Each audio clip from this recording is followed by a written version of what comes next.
Welcome back to the channel. My name is Brad, Supercoach Pro. Today we're doing a round 23 AFL Supercoach review. Scored 2,472, finished off the season rank with a rank of 1,262, moved up 80 spots for the final week of the round.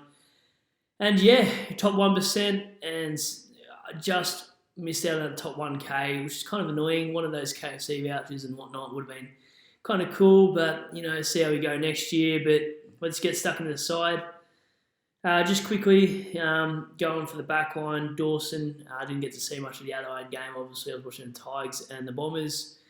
So it is what it is for him. Sis racked it up all day. He was on 96 at half time. Played amazing. Sort of chip ball, always calling for it. So it could have been a big 150 game if they had looked for him in the last half. But they sort of just wanted to win it more instead of just playing kick to kick. Doherty, 138, was outstanding today. He's bounced back the last couple of weeks, and he's been an outstanding pick for me. Might consider him starting him next year, depending what role Zach Williams has in that side.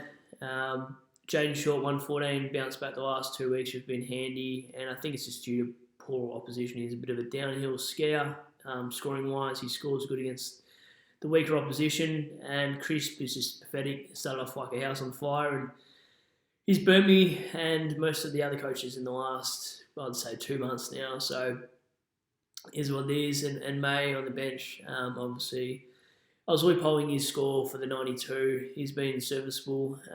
His 3 and 5 round average since bringing him in for Tom Green has been decent, especially for the money I had, which was stuff all. So his 3 and 5 round average he's served me for is 105 and 98.8. So not a bad little pod. Did better than some players like a Tom Stewart in the last month anyway. And yeah, just got to make do with what you can. Laird, 133, outstanding again. I should have probably VC'd Miller into Laird, but just wasn't confident with the tagging this week. I thought he'd get attention from Drew, and Drew shut Merritt down to 70. So I overthought tagging role for a player like Laird, and Laird had a really slow game last week. So I thought maybe he was catching up to him. So overthought it, but is what it is. 118 for Oliver in hindsight should have taken, but I only lost 30 points out there and probably wouldn't have moved up too much in the ranking for my captain's decision this week. Miller, 104, got tagged out of it by Paul Curtis, I think, or someone like that anyway, or Curtis Taylor. I'm not sure. He got a lot of players that sound very similar. And yeah, just didn't find the ball in that third turn for about 15 minutes. So pretty pathetic for Took as a captain. You just want to be finding the ball and not letting a tag worry you, especially in the dead rubber game. I don't know why teams tag, to be honest, unless you're playing for a spot in the finals. Speaking of which, man, if you're a Carlton supporter and you call us ninth, man, well, there's your karma for you. You finished ninth this year, so kind of funny. In fact, really funny because I'm a Tigers supporter and I hate Carlton and Collingwood. So, is what it is. But he's been serviceable. Got off with something he shouldn't have got off with, and in the end, they still don't make it. So, ironic. Don't really want to talk too much footy politics, but just did. But you know what? Stuff for you boys. And 93 to Mills, who, played okay. Played in predominantly two positions. He plays in midfield or as a sweeping back as that goalkeeper, waiting for the cheap ball down back, sort of like a Lloyd role. Because of his kicking. So not a guy I'll probably pick again. Just a bit of a crap pick. I had missed out on his big 200 score and his big scores and got him in after all that. So chasing points, I think I was. And just didn't look like the best pick in hindsight. Wines, on the contrary, 140 and 137 back-to-back for Taranto, so he's accumulated 277 points. And Taranto only scored about 71, so he's made 200 points and just been fantastic in my side for, he's been one of the contributors to building my side back up. In the last fortnight, McRae, 99, I'll probably only start him if Dunkley doesn't play next season, and Neil I will hold. I was going to bring a player like Brody up for Hamilton because of the game there if Neil had been tagged by Harms and then played Heaney on field. that is what the plan was going to be. Didn't need to, just kept the 104 and didn't roll a dice on something I didn't need to. English 102 finally had a decent game for me. Not sure I'll bring him in next year unless Steph Martin retires and Jordan Sweet doesn't get games. Not sure what the ruck setup for next year will be. Roland Marshall looks like the early one with Paddy Ryder being announced his retirement, but then they played Tom Campbell this week. So really interesting what we do with rucks next year. But that's a story for another day. And Darcy, 83, pretty average, just well with him. Meek always steals his score, and he's also a player I can't really trust for a solo ruck. Minutes, Meek's 6th game, I think. And yeah, he really kills Darcy scoring 100%. So, yeah, I don't know why they played him, obviously because Griffin Logue was laid out and they had some tools like Lob not playing. It means Darcy gets affected in the ruck, and if Lob isn't fit, Darcy always compromises his score. So, yeah, really interesting. Dunkley 127, he's had a bounce back sort of month now. The variations have been, 90 to 120 to a 60 every now and then, but he's been pretty consistent. Butters is one I'm pretty proud of holding.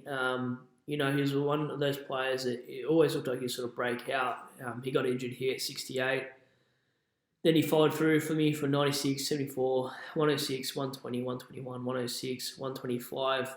5-round average to finish the season for me. He scored 115.6. So he's probably one of the guys that's going against Himmelberg and Bonds and Webber that I really need to stand up with. And yeah, he's in 17% of side. So really needed him. Parker's been pretty consistent this year too. I don't have to go through some of his numbers. I mean, a lot of you own him, so a lot of you know how he scores. But yeah, he's been really decent. Hasn't dropped too many poor ones, I don't think. And he's a guy, any of these guys, if they have forward status, I'd probably start next season. Cogs finally dropped a bad score. First time he's gone under the ton since round 11. Sorry, apart from round 18. But I did not expect that, or else I would have obviously fielded Heaney over Cogs. But Heaney's average 3-gamer against St Kilda is about 65. So I was just going on averages this round, and I knew I'd always miss one, and you kind of do. It's really hard to play Russian roulette when you got depth on your side. Hawkins 111. If he had a kick straight, it'd be a 140 game. He kicked like 4 goals, 3 or something like that. And Stengel burns him a lot, which is annoying, but he's an absolute pod as well. Not that Cogs is a pod, but he's been one of the reasons why I've been able to move up. He's in 5% of size. He's 30-something and still scores well every year. So he's been a great pick, and one I'd be tempted next year, but probably a little bit too expensive to tempt me. If it was about $450, I'd really consider it. But, since bringing him in, 98, 141, 93, 94, 111, 111. And I only brought him in because I saw Butters get injured, and I needed to play around his price. At the time, it was about $450K, so I brought in Hawkins early. Knew Butters would miss a month, and he'd replaced him anyway. So I benched Butters for a while there, and he's obviously been really serviceable, and I'm glad I held on to that trade. Hence why I've got players like Cameron and Heaney on my bench, because I held a lot of my primos that you probably should have. Same with Brody, held him. I wasn't worried out of it by the Fife issue. Yeah, he had a pretty down patch here, but it's just with your forwards, he's competing against what? Apart from Bont, Weber, and Himmelberg, then the next is your Dylan Moore types, and I think he matches it with most of them anyway when he's got a high ceiling like that. Heaney, yeah, I should have kept the faith in Heaney. He's been really good for me the last 6 weeks. I just didn't give him the last week because I thought in Heaney fashion he might do an injury. He actually kind of did halfway through that 4th, and he still played magnificent, and should have never doubted Heaney's role at all. And yeah, the side finishes with technically 24 primos with Heaney and Cameron, or 23.5, let's say, because Cameron's not really a primo anymore. So the side was solid. Ranking as well was pretty decent. Congratulations to this man. Absolutely smashed it in comparison. 54886 is huge. It's he beat the next guy by 160 something points. Just smashed him. So congratulations.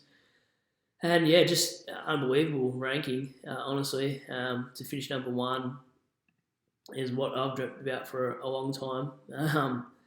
But 54886 or something like that, I'm not even close. I'm like over 1,500 points away from that. So it just shows how much of a gap you've got to trade aggressively, have the side right at round one to go, and make sure you got the best of the best. Really, really hard to nail a starting squad or nail players that are coming through purple patches. You need to really jump on before they finish a heater. Won 3 out of 4 leagues, which was nice. So 3 out of 4 grannies. I'll take that every day of the week. It's more than half. Went up in some of these groups of 5, which is nice. None of them in the top 10. Some of the rivals I like to compete against. I took a lot of W's against.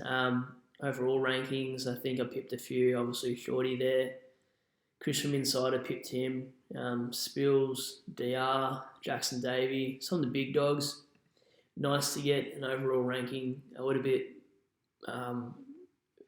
better than them, but not in an arrogant way. Just nice to sort of know that I can match it with the best of the best.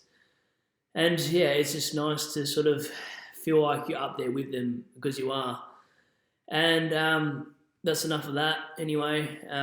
Draft team also got the W, so that's nice, having a really solid draft team. Even with Menegola not playing, I still managed to get the win by 200 points.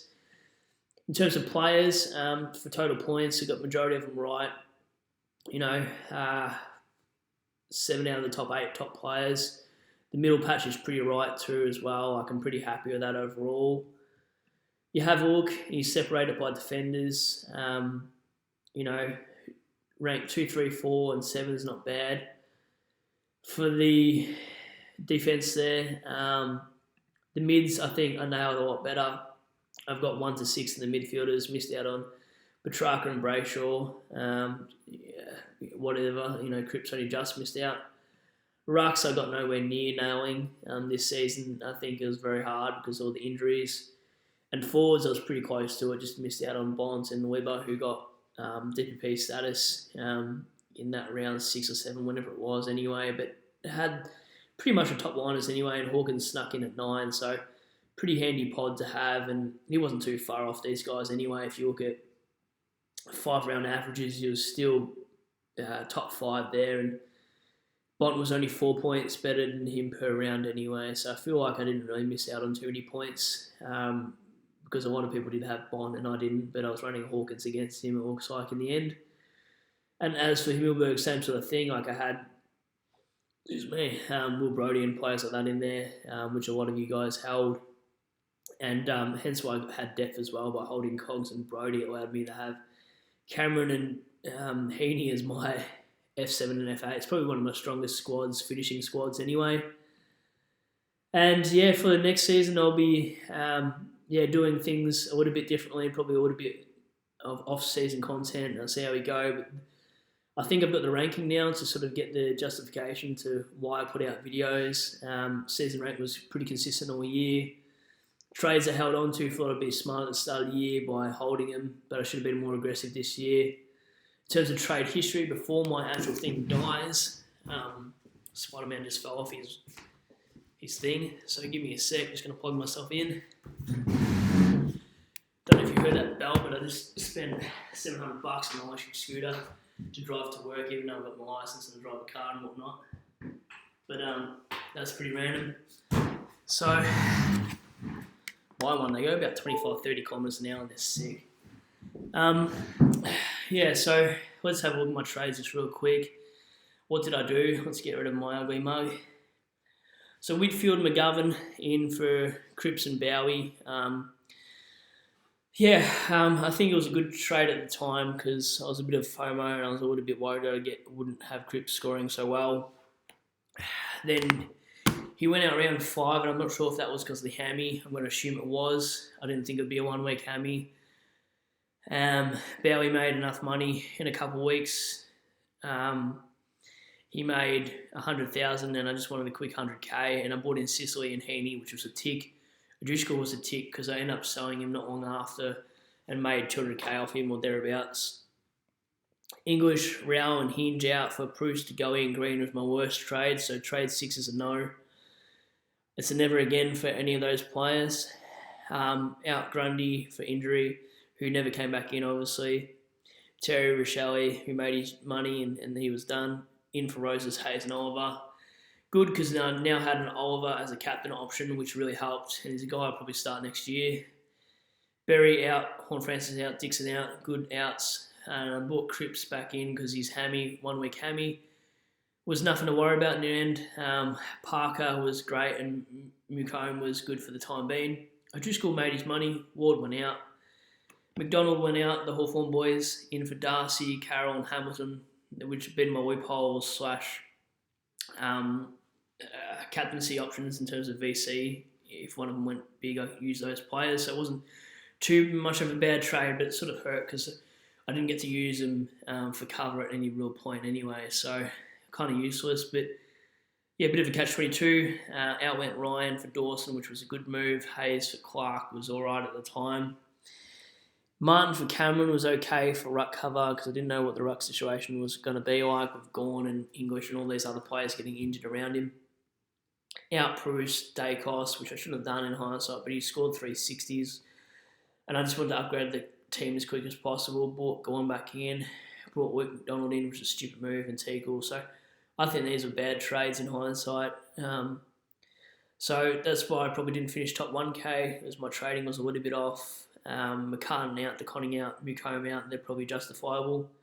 Bringing in Doc was an amazing pick. I think that was just about finish off my back line. Ware and Owens were decent picks at the time. This is a shame that Owens got concussion for about a month.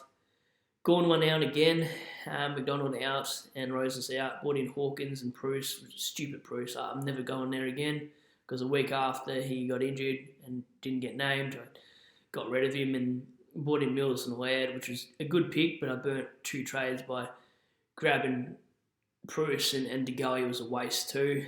And in fact, so was Taranto. I thought he could do something. He scored a couple hundreds for me, I think 300s and a 70. And yeah, last round, I was like, I've got to get rid of him. And obviously I did.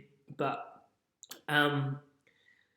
this was the big one. I needed a D6 because Hewitt was done. I didn't think he'd come back, and I was right. So I went for the all or nothing Hail Mary and went May. He averaged me 98 and 103 over the last 3 and 5 weeks, which have been pretty steady. And Hewitt for English should have actually been Max Gawn in hindsight. And Taranto for Wines was probably my best trade. 2-week trade, he scored 140 and a 137. So I'm pretty happy with that. Pretty happy with my season overall. I mean, you just have to have a look at your rankings and see how consistent you were all year. And if you made the top 1%, that's the main thing, in my opinion. I mean, next year's goal, we're going to go higher and we're going to aim for the top 1K.